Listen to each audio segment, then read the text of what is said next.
вечер. Простете за малко доцнење, нашиот снимок имаше проблеми со браќајот.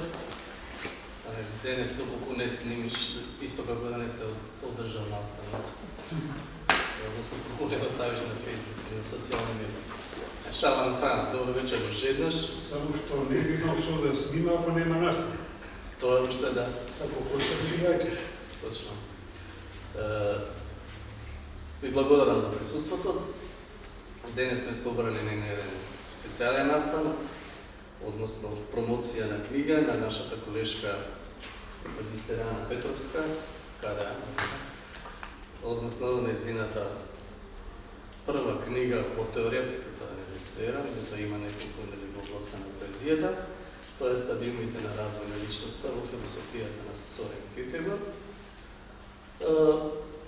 Со оваа книга ние, Филозофското друштво на Македонија, отворивме една нова едиција, започнавме една нова едиција, филозофски истражувања, чија што идеја е да објавуваме дела од поновата македонска филозофска продукција на наши колеги,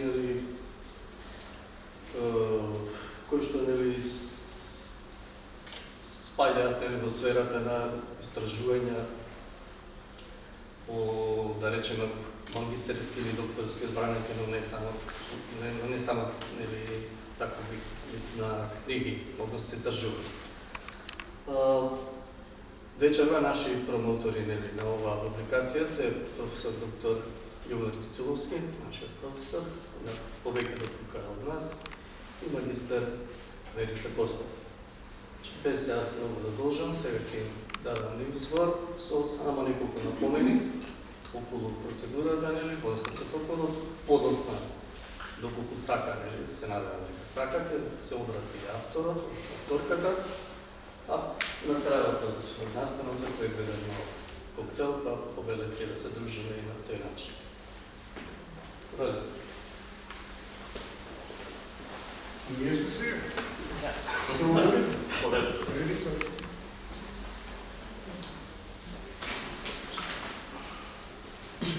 Благодарам за поканата на Ана да биде промотор на оваа книга, бидејќи ја знам уште како студент, затоа што преди 20 години положено, учествував на некој начин, не учествував, како последев настанувањето на оваа книга. И ми би рекол настанувањето што повеќе пишувањето на оваа книга, бидејќи книгите не настануваат сами по себе, ниту растат од земја, ниту стаѓаат од небото, ниту ветерот од никаде ги донесува кај нас, туку книгите се пишуваат. Значи имате можност да го следам пишувањето и го размислам настанувањето на оваа книга и да ми е драго што сега учествувам во оваа промоција. А промоциите сами по себе се добри нешта, бидејќи со нив нешто ново се воведува, нешто новородено се воведува. Не мора да биде сосем оригинално, не мора да биде нешто посебно, ексклузивно, но е ново. И секој новородено е добродојдено. По таа смисла, велам, драго ми кога поводите за некоја следба се добри, ова е добар повод. Значи, конечното време на книгата се разгледа прво. Може да говори само доколку се појави интерес за нас. Има луѓе кои сметаат дека не е толку битно колку читатели ќе стекне некоја книга, или дека во позорствена форма не пишува за да бидат читани, туку едноставно има внутрашна потреба да пишува. Не дека не им верувам на овие луѓе, бидејќи во тој случај би значило дека посредно би тврдел дека лажат. Јас им верувам, но јас, тренувајќи лично моето искуство, не пишувам да не видам, читам. Иначе која би била смислата човек да пишува? А тоа што го пишува да не биде достапно за други. Тоест, ако не биде прочитано, така може да стане достапно за други. Во тој случај, ако се прихвати првиот принцип, пишувам заради самото пишување, не и заради публиката, тоест едните читатели, тогаш доволно авторот да се остане со своите мисли, да остават собичка или во дело спичката и да размисли. Но така, не само што нема никој кај да допреме до него, нито тој ќе допре до нас. Јас се надевам дека оваа книга сепак ќе допре до публиката и мислам дека што нема право да говорам на авторот, покасно почувствувам потреба нешто да каже на овој план. Ќе се го каже своето мислење, но мислам че тоа е лично мислење дека јавно тоа дека е пишувало или раѓало оваа книга, и книгите се раѓаат, значи книгуваат од себе, како што вечер се пишу или се филозофира со крвта, со душата, познато. Дека го имала предвид и тој момент, тоа не значи дека вие се договорувате на публиката, едната публика или можете свика што таа ќе рече, но во секој случај оно што се раѓа треба да проди, може да проди само доколку има и публика. Сега за самата книга скоро не би ни говорил, постојат повеќе причини и мотиви за тоа. Еден мотив е следниот. Која е смислата да го раскажувам филмот кој се прикажува во соседната сала, а вие за половина час треба да заминете таму и да го гледате тој филм. Отпосле можеме да разговараме за филмот, да ги размениме нашите чувства, нашите доживувања при тој филм, нашите размислувања при тој филм, да најдеме за бебешки партнер, да го пофалиме. Одно пред да ви се раскаже е безмислено, но таа смисла, бидејќи се купи она тензичност, непознатост, загадка, што следи на следната страница, што следи на следната страница, а во крајна линија доволно е да погледнете во содржината. Книгата ќе видите зашто се зборува, во формално списание и содржинска. Та во таа смисла не би сакал да го прераскажувам оно што верувам дека вие самите ќе го прочитате. Така што помолите, барем јас пак вторувам и свакам повеќе како можност да се видиме и при тоа гледање по нешто да кажеме. Бидејќи човекот е навистина зоон политикон, како што сметал Аристотел, но за жал неговиот превод на оваа синтагма зоон политикон е буквално преведен како политичко животно. Велам за жал, затоа што кога во политика, во тоа дело, тие потребува синтагма, Аристотел мисля на нешто друго, кога рекол дека човекот е зоон политикон. Имено, пред да го дефинира човекот како зоон политикон, тој нагласува или укажува, или напоменува, или предупредува, како сакате тоа сватете го, дека единствено боговите и зверовите се доводи самите на себе. Меѓутоа човекот или ние луѓето, нито имаме снагата на боговите, нито имаме острината на канџите и забите на зверовите. И според тоа, ние не можеме да обстанеме сами по себе, како што можат боговите и зверовите. И не можејќи да обстанеме сами по себе, ние сме принудени да обштиме, да се дружиме со другите и дружејќи се со другите, ние сме зоон политикон. Бидејќи политиката, античката филозофија, многу пати е сватена како општа ствар, нешто што е заедничко за сите нас. Значи, кога тој вели дека луѓето се зоват практикон, тој сака да каже дека луѓето се суштински кои се недоволни самите на себе си и од таа недоволност и себе недоволност тие другаруваат со другите и другарувајќи со другите стануваат друштвени, не општествени, кои општествени, друштвени, суштества кои другаруваат. Но, како и да е, додам сега на повискиот терен. Книгата се бави со филозофијата на Киркегард. Киркегард е религиозен филозоф од 19 век.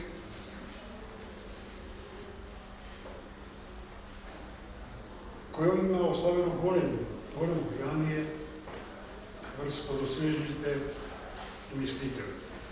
Без разлика дали се односна на философијата, на уметноста и другите духовни дисциплини. Може би, ретко кој го знае тој податок, макар што нема нешто многу значајно за денешната промоција, дека Киркегард есента 1841 година поминува неколку месеци во Берлин, слушајќи предавања кај Шелинг. Еден од најзначајните филозофи во 19 век, особено во рамките на германската класична филозофија, човек е доста спорен со Хегел или Хегел со него, како да е. Значи, тој слушал предавањата на Шелинг есента 1841 година, а во тој период во Берлин представува и Фридрих Енгелс, кој исто така ги посетува предавањата на Шелинг.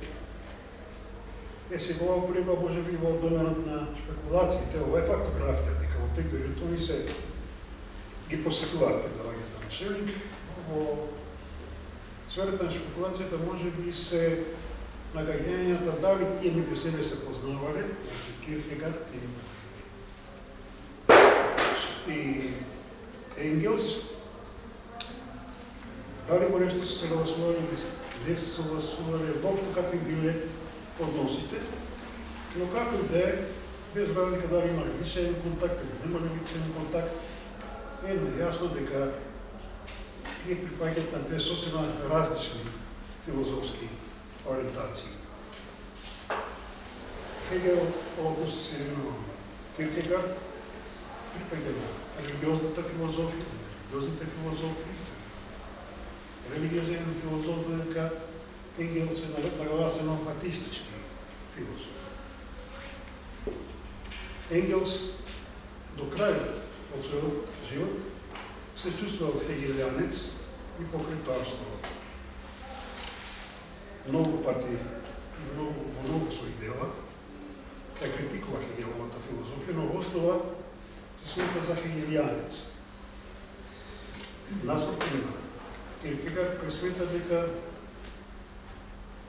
Хегел некако го истерал, изгонил човекот од неговата филозофија и дека во својата филозофија го внел апсолутот. Ја нема индивидуата, ја нема субјективност, субјективитетот на Хегеловата филозофија. Таа е на некој начин тоталитаристичка или абсолютистичка, не во политичка смисла. Тоталитаристичка во смисла дека за него целината се е индивидуата и делот е ништо. Правилното е ништо. Напротив, Киркегард сметал, и тоа се гледа во неговите дела, дека индивидуата е битна. И ако сакате, со нешто тој не го потребува време, не сум се потребува, индивидуалната екзистенција, индивидуалното постоење. И он тука некако смета за претходните на екзистенцијализм кој се појавува доста покасно. Во 20 екзистенцијализм и филозофија на екзистенцијата да не ами, бидејќи времето минува да се доста кратко, така што те говорам, бидејќи доста лошо Јас дори мислев да кажам само неколку реченици, знаете, кога ќе почне тоа пак. И болката снемува, некои идеи доваѓа. Како да е, во филозофијата, особено во теологијата, иако јас не би го сместил, или не го разгледувал Киркегор пред се како теолог, туку како религиозен филозофията, но во теологијата, сватено на поширока смисла, постојат два пата или два начина на доаѓање до Бога. Едниот може да се отличи како логика на срцето, или патот на срцето или на љубовта, а другиот логика на разум. Според логиката на срцето, ние веруваме за да знаем. Или верувајќи, ние знаем. А логиката на разумот е тоа сосема инака. Таа смета дека ние не можеме да веруваме доколку не знаеме. Знаејќи, ние веруваме. Учените смета, следејќи верата и љубовта, дека верувајќи знаеме дека тој е, да речем, Господ Бог, кој како те го нарече, дека другите смета дека ние него го знаеме, знаејќи го. Тој знаејќи. Киркегор припаѓа повеќе според мен на прва категорија, значи логика на срцето, на душата, на љубовта, на верата, како сакате наречете тоа. И дека без верата нема известност. Дека верата на некој начин сватена, да, верата е ориентирана нашето однесување во нашиот живот. И може би и со право обрнува внимание доста на овој момент. Во христијанството тоа е доста видливо и не само во христијанството, бидејќи тоа е дел од Светата црква, книга на евреите, Стариот Завет, по-конкретно сказната битот, како сакате да речете како помеѓу Аврам и Исак или неговиот син. Само за мало процентување. Бог, односно Аврам е голем верник. И најнаш тој добива порака од Бога со син и любимец Исак да го жртвува. И тоа на многу брутален начин. Да го заколе како доказ на неговата вера кон Бога. Така во Стариот Завет, кој е дел од Библијата, кој е пак составено од Стариот и Новиот Завет. Значи, тоа е и за важи и за иудаизмот, овој вид, била сказна или настана, зависите како на тоа гледа, но и за христијанство. Кога го слуша тоа Аврам, без било како колебање, својот син, своето синче, го носи на местото каде што треба да го заколе. Зошто? Кај него не постои никакво двумење. Тој знае дека тоа што треба да го направи е добро. Дека има некаква цел, некаква смисла. А зошто? Затоа што верува во Бог и во Божјата добрина. Че неговото знаење, неговата непоколебливост, неговата царствина, оно што се бара од детето, а вака и вописно целото дете произлегува од верата. Не од знаењето, од верата во Бога.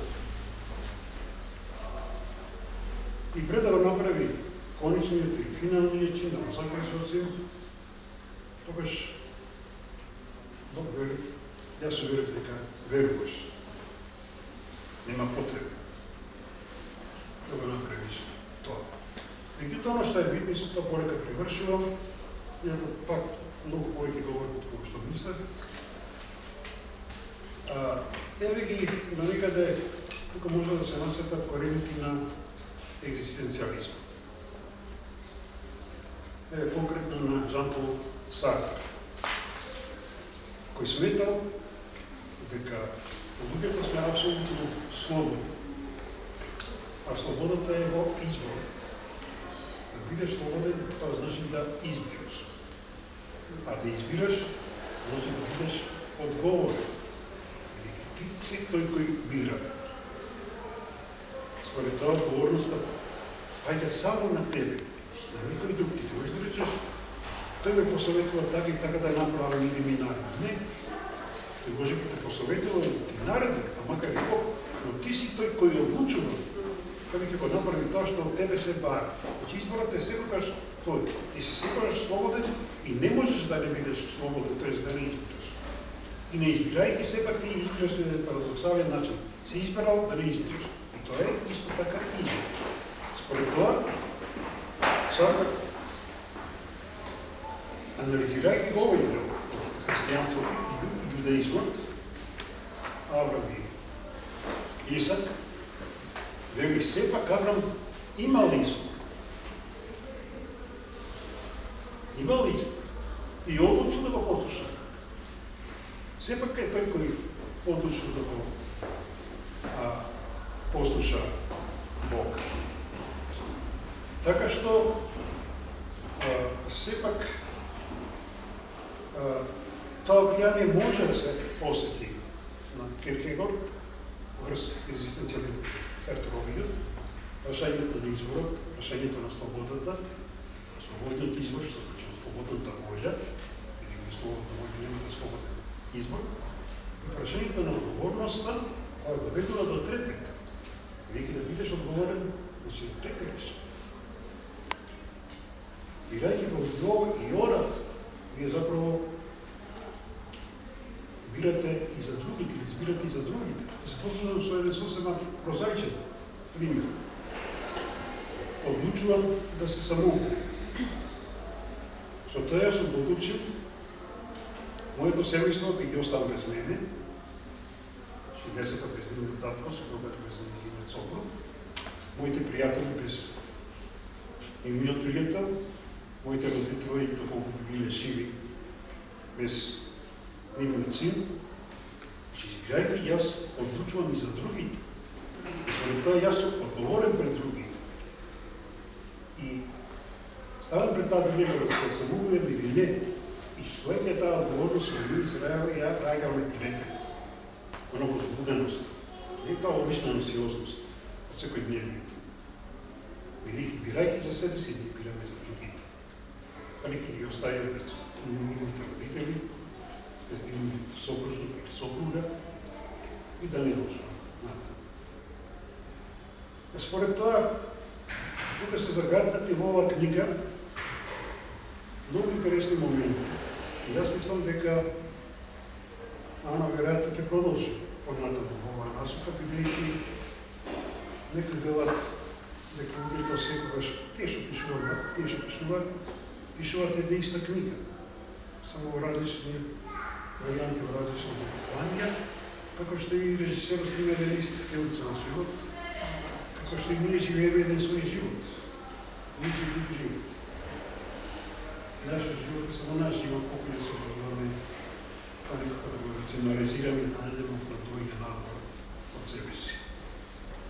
И бидејќи имав можност, велам, да го следам наставувањето и пишувањето на оваа книга и нормално нејзината финализација, можам слободно да кажам дека тоа е книга која е суптилно и промислува темите кои ги обработува, дека не се базира само врз зона јас мислам, што е добро, но што подобро е оно што ти го мислиш, да го базираш врз нешто, значи таа е базирана врз консултирање на релевантна литература и воедно тематизира некои прашања кои во македонската филозофска јавност се слабо познати, уште помалку познати во широка јавност. И мислам дека во мојата рецензија нагласив дека е добро оваа книга да биде ги отпечатена Не само затоа што човек пишува за да биде читан, туку и затоа што на тој начин два народа, две култури, колку да се различни, и баш затоа што се различни, те се сближат. Данската, која е скоро незамислива, без Кierkegaard, и македонската јакост, кој би го помни, благодарение на книгата на Ана. Благодарам на трпението, може би веќе по-фокусно. Мислах дека мојата должина и високото метри се до 10 минути, може би што правец, но тоа е. Благодарам уште еднаш, Јана. Благодарам и вам. Благодарам многу. Секако немаше да биде оваа книга финализирана без вашата помош, нели помошта на мојата другарка и колешка Верче. И исто така во оваа книга помогна значително да се уреди и уште едниот рецензент кој не знам дали е. Може да се помогне, се сигурно. Професорките Да се помогне. Вие треба нешто да има. Точно. Треба нешто да се работи. Прво сте работили, прво сте били тие, а потоа сум дошол јас. Јас бев автор, ама немаше да биде ова возможно без вашата помош. Секако морам да ги поздравам и професорките Ана Димишковска и Марија Тодоровска, кои помогна исто така ова дело да се реализира. Секако голема благодарност до председателот на Филозофското друштво. Имено јас сега за оваа книга ќе кажам дека многу одамна ја напишав пред повеќе од 10 години. Меѓутоа се уште ми се свежи сеќавањата со каква страст и со каков интензитет. Први ми беше многу тешко да ги пронајдам книгите, нели, па имаше така некои книги ги наоѓав на англиски, некои на српски, некои на македонски, ама во секоја книга се повеќе и повеќе си се пронаоѓа всушност себе си. Јас сакав навистина да направам една со студиозност да навлезам во делата на Кierkegaard, ама всушност ненадено се открив себе си и тоа беше главната причина што ме привлече да одлучам, нели, да го земам како теза моја магистерска. И понатака во книгата, нели, како што каже професорот, се ќе си прочитате, меѓутоа главното е една книга со интензивни чувства, како што се интензивни поими објаснува Кierkegaard, како што се вера, абсурд, страв, очај, јанзи, треперења, сите оние чувства низ кои поминува обичниот човек низ секојдневието. Понекогаш судбината знае да биде многу сурова, како што вели Кierkegaard, па мораме да ја издржиме таа рака на Бог, како што тој така го вели во неговите дела. Меѓутоа без оглед на се, сепак дава некој вид на откровение, според мене така го доживеав додека го работев, нели? Како некој вид филозофија на откровение, филозофија која носи вистина. Таа вистина не е нималку едноставна, ако е од срцето произлезена и ако е едноставен стилот, сепак некако дава јанзи, дава страдања, треперења. А мислам дека секој што е екзистенцијалистички ориентиран би требало да ја прочита и оваа книга, но и воопшто делото на Сорен Кierkegaard. Тоа имам сега за сега да напоменам, еве ако има некој прашање другиот промотор.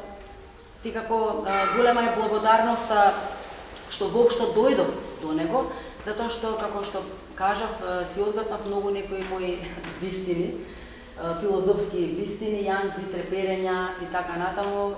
Многу дела беа многу интересни, особено едновремено можеби и болував и страдав, но и чувствував задоволство, некое чудно, така како да кажам, чудно чувство чувствував.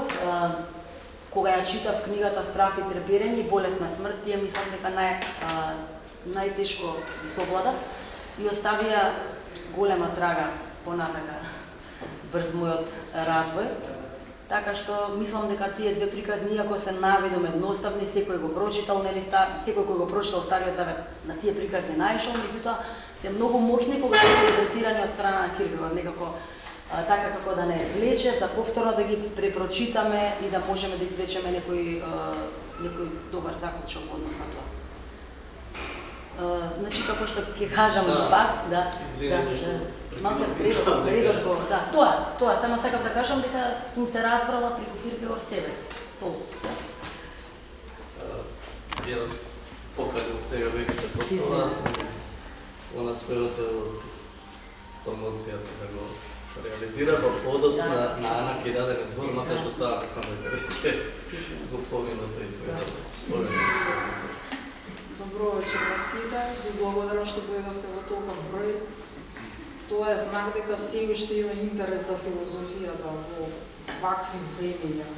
Значи, И се согласувам со професор Цицуловски дека нема потреба да се прераскажува книгата. Ваша задача е да си ја купите, ќе си застанете во авторката, ќе си добиете подпис, потоа ќе си ја прочитате и мислам дека ќе уживате читање и ја разработува трагични теми, ама тоа е живот. И јас би се осврнала за почеток на тоа зошто Киркегор е интересен и после 200 години. Значи, прво, не е канцелариски филозоф. Значи, од 8 до 4, после завршен работа и месец на веќе знаеш. Значи, неговата филозофија е со крв пишувана. Крв, пот и солзи. И целото негово творештво произлегува од тоа што психолозите би го нарекле складирана травма, ама да, не зборуваат многу психолозите, затоа што ако влезат во дебата со филозофите, однапред да знаат дека бумат. И целиот живот на Киркегор е таков трагичен, турбулентен. И на крајот згаснал како свеќа. Значи, нема некој податок дека боледува во нека хронична болест кој одеднаш згаснал. Ете, мислам, тоа е, како да кажем, уште едно својство на оние кои што жестоко ќе се вложат во тоа што прават. Второ, би назначила дека тој како татко на екзистенцијализмот, кој ја развива таа шема што вообичаено оние од Лаосот, да речам, што не се филозофи по професија, сметаат дека екзистенцијализмот нагло почнал со оној атеистичкиот правец, но не, сепак, изворниот екзистенцијализам е религиски. Киркегор има страшен отпор кон системот, на абстрактниот систем, оној што ја поништува индивидуата. Сега подоцна посовремените екзистенцијалисти тоа ќе го пренасочат и кон општествениот систем, политичкиот систем, работа системот, значи во кој сакате систем да се сместите како личност, полека ќе си почувствувате како си ја губите автентичноста, индивидуалноста, оригиналноста и веќе сваќате дека сте само запчаник во една машинерија што ве гмече и ве меле како машина за месо. Киркегор има страшен упор кон тоа. Себе си сум си најважен, така? Во очите на Бога сум неповторлив, автентичен и парадоксален. Она што не сакам, тоа го правам, и така ќе каже Свети апостол Павле. Не она што го сакам, туку она што не го сакам, тоа го правам. И трето, како една по-оригинална карактеристика Киркегорова, ми спомнала дека тој, иако длабоко е верник, сепак не е член на официјалната данска протестантска црква, бидејќи не сакал да се меша со толпата, лично толпата е лагана. И испаѓа дека и од протестантите е протестант. Подоцна ќе се навратиме зошто ова било така. И сега, доколку сакате да дознаете нешто повеќе за Киркегор, вака лаички, улабаво, отворете интернет пребарувач и кога ќе го впишете неговото презиме, че од толку многу теми што ќе сакате да ги дознаете за него, број 1 најпребарувана тема е зошто раскинал со Регина Олсен. Ајде малку сега што зборуваме. Зошто раскинала? Ова многу е важно ова. Од се, од целокупната негова филозофија, ова е број 1. И што од приватноста, да. Знам дека за многу од колегите мои исто така нели се интересираат за тоа, како да мене тоа не ми беше најбитен дел од неговата филозофија, воопшто не обрнав толку внимание, меѓутоа да, морав да го наведам како податок, да. Дека сепак помеѓу другите Холивуд владе. И за да привлече внимание во јавноста. Стори. Еве За љубовта помеѓу нив и да, затоа што тој кажува еден парадокс во однос на тоа, еве јас него го репрезентирам сега во моментот. Тој смета дека кога двајца се заљубени, безсмислено е да продолжат, затоа што со продолжувањето се губи и ништо не се добива. Тој тоа го изјавува и подоцна има уште едно објаснување дека доколку продолжат заедно, не би било тоа она исконска љубов, она автентична љубов што имале како на почетокот кога првпат се влюбиле.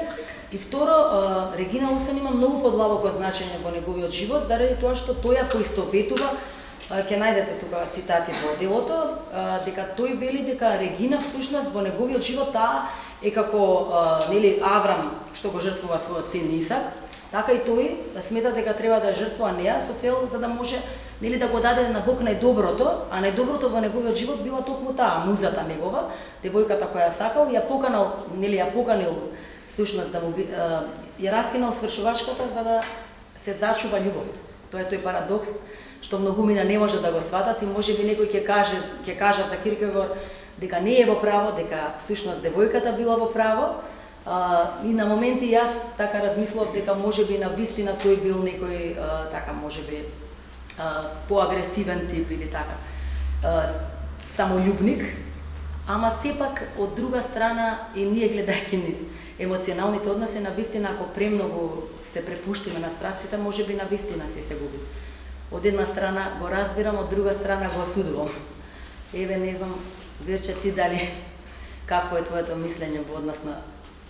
Тој веројатно мисел од една страна го разбирам. Ако веќе е самотник, тогаш да е самотник до крај, да не си го погази на своето. Ама има и друга теорија тука. Иде тој веќе и дал збор, неа. И сега тука во меѓувреме сватил дека со давањето збор до крајот на животот ќе имаш околу тебе некој што ти се мота пред нозе, за нозе, само нешто ќе ти наредува, ќе ти пречи по сеј, решил со време малку си се ослободи од ситуации. Добра, ама и неговата филозофија веќе со една нога загазува и во поезија. И со логиката се непријатели. И со етиката на должност исто така, затоа што тој самиот нели се искажува, на моменти експлицитно кажува дека не сака да биде дел од тој етички стадиум, затоа што тоа со должност, со обврски, сето тоа на него му е на вистина многу непривлечен. Тој живот на работа од, како што кажа, нели, Верица, од 8 до 4, системи, шеми, категоризации, тоа на него му е страшно непривлечно, така нему му е страшно непривлечно и заради тоа тој сака да направи скок екзистенцијален, што јас пак ќе кажам, некои индивидуи можеби немаат скок едноставно, некои можеби само во естетски стадиум се нели остануваат само на тој стадиум, ама како и да е, мислам дека до некаде не убедува, ама до некаде ми останува тоа на вистина матно како некој вид на загадка зошто токму така направил, зошто ја осудуваат многумина таа постапка, но верувам дека на крајот неговата филозофија може да не увери дека на вистина страдал додека ги пишувал сите негови дела и дека од крвта произлегува вистината. Од крвта со која пишувал, нели, и всушност интересно е тоа како баш толку колку што планирал да живее, толку и живеел. Од прилика си ја насетувал смртта, како и секој, да речеме, длабок поет мистик, и на вистина си ја прорекол и смрт. На вистина носи Анза неговата филозофија. Да, ама и смислено тука не ја оставил простор на среќата во животот. Како може би имал грижа како непријател на логиката, са логиката ти рекла, еве веќе си ја најде сродната душа, така, готово среќен си, целиот живот е среден. Ама не, значи, тоа им е здодено на филозофите. Цело време сакаат нешто да им се случува, нешто за да имаат што да размислуваат. По цена и да си го уништат животот, ама зошто да не е, така е позабавно. Е сега вака, пред известно време, вака седејќи со познаници.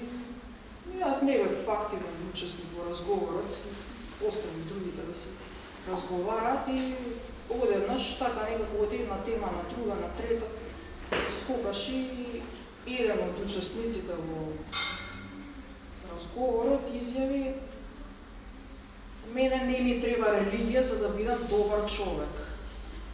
Мене такви облаци вака ми натежнаа на капациве, што немав ни волја да учествувам во такви дебати, бидејќи однапред се гледа кога некој соговорник може да прими нешто во дебата, кога не. И тука веќе се чувствува дека не примаат и нема што да се вложи, оси продолжи да си го пијам кафето, си гледам некаде на друго место. Почав да си размислам, значи, што е тоа да се биде добар човек? Што значи да се биде Вистина е добар? потребна религија. Сега, не знаеме дали е потребна или не. Значи, што е тоа да некој да е добар човек? Прво мислам дека е големо дрзновение па некој за себе си, кога ќе си каже дека е добар, па да се оцени. Или добар, праведен. На сите им мислам добро, на сите им помагам. А не е вака. Саркастично кажано и да се смета за човек. Тоа е Само доброто и човек. Да, највисокото ниво е и длабоко секој во себе, ова кога ќе си погледне, ама искрен да биде, че ќе најде само мрак и црнило, така? А не па уште добар, помага, че првата помисла, кога некој ќе побара помаш од нас, првата помисла е кај ме најде сега баш мене. Втората помисла е че ще некој друг да најде, така друг може да помага, што па јас не. И третата помисла е како да се извлечам сега од ситуацијата, така? Ама е, ќе помогам на крај. Значи се форсираме за да бидеме добри, така? Ама мора да се присилиме, затоа што нема друг начин. Целиот живот е присилување кон добро. Не е глума, едноставно треба аскеза. Од прва нема ништо да ни дојде природно. Тега искрени да биде. И доволно интересно е што оваа случка, која што ја обработува и автономниот морал тука како тема, пронајдов во Евангелието според Лука. Лука 18, си го најдете. Вака му. Во некој град си беше еден судија, кој од Бога не се плашеше. Значи, не верува во Бога, не се плашеше.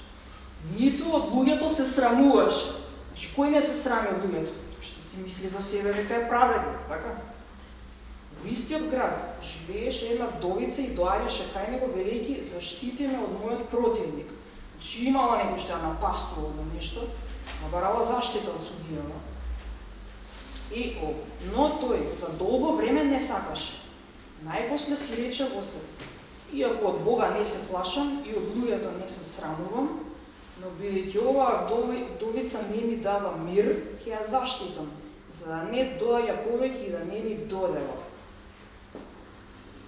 Значи, оваа случка тука ги опфаќа сите параметри на автономниот морал. Значи, судијата го направил доброто дело, ја заштитил, така? Прво го направил доброто дело заради самото добро дело. Второ, нема никаква сентименталност, ниту пријателство, ниту никаква друга поврзаност. И трето, ја откачи, не ми досаѓа веќе. Сега, каде е тука проблем? Тука Христос го нарекува несправедливиот судија. А кого направил доброто дело? Ма што е тоа да се направи добро дело? Добар, 3, така, тројче. Доброто не е совршено. Така. А сепак И за да правиме добри дела сега, дали ни треба или не ни треба Христос. А како прво, Христос не е религија. И како второ, на Христос не му требаат твоите добри дела како некоја статистика. Му треба личносен однос и горење во тој личносен однос. Така, бидејќи со добрина, така, како што ние сме си ја умислиле и секојдневно си се расправаме со поедни добрина, љубов, алтруизам, професорот, многу интересен пример некој спомна ктиторство, значи во современо време. Изградил црква во злато со каменери. Тоа е добро. Тоа е добро дело. Добар трип. Така, не е совршено. Христос бара совршенство. И нема тука детерминизам, мора. Оставено е на нас. Како ќе си одлучиме самите. Или ќе да бевме детерминирани, може да се седиме само и секи се случеше. Сега ајде да видиме што е клучната разлика помеѓу добрина и совршенство. Зошто добрината тука штрчи? Затоа што добрите луѓе го распнаа Христос. Размислим. Да не бидеме. Не го распнаа лошите, така? Лошите, Ирод помладиот, го нарече будал Христос и нема што да се замара. Понти Пилат до последно сакаше да се предомисли, бараше изговори да се предомисли да не го распне. И беше наговаран и од сопругата него. Да не го распне. На крај си ги изви рацете и го предаде на народот. Значи добриот народ, оној кој што пред неколку дена рече еде го царот Израеле, и сега истите, тие распни го распни. И затоа Киркегор има страшен отпор кон етичкиот стадиум. Тоа што не сака да биде просечен, да. Просек, толпата. Толпата што се бери само и знае се за сечи живот. Освен за својот. И мислам дека од целото човештво само Авраам и Јов имаат право за себе да си кажат дека се верници. Само тие двајца. Лице во лице со Бога, а не добри дела. Статистика.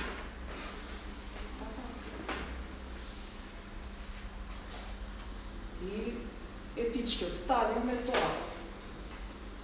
Добро си проживеа, стапив во брак, си роди деца, тоа. Завршена е мојата работа. Не, кај Киркегор има екстремен скок од естетски во религиозен стадиум. Значи може.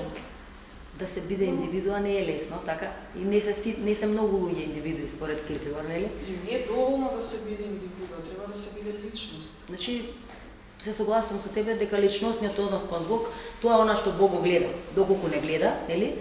Не знам сега кој како си го замислува Бог, нели? Меѓутоа ова е личностен однос кон Бог. Киркегор го дава, всушност го објаснува каков ни е нашиот однос личностен кон Бога и кажува дека индивидуата е навистина интересна личност која е поинаква од сите, која се буквално чувствува верзија од толпата, така? И тој напоменува дека луѓето меѓу себе се еднакви, меѓутоа пред Бога не се еднакви.